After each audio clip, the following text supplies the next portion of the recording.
تم استغفار کی عادت اپنا لو، اللہ پاک تمہاری ہر کمزوری کو قوت میں بدل دے گا۔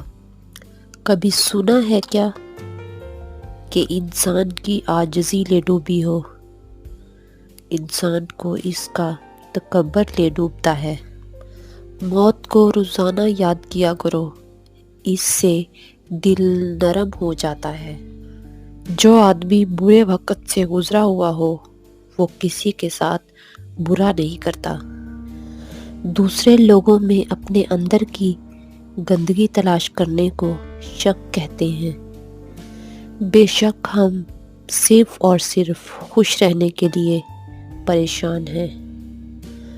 مردار ہے وہ معاشرہ جہاں مظلوم یہ نہ بتا سکے کہ ظالم کون ہے۔ مشکلات کا پتھر تراشنے کے بعد جو ہیرا نکلتا ہے اسے کامیابی کہتے ہیں۔ جو آپ کے پاس ہے وہ ان سب چیزوں سے بہتر ہے جو آپ کے پاس نہیں ہے۔ صرف اعمال کا حساب نہیں ہوگا، کہی ہوئی ہر بات کا جواب دینا پڑے گا۔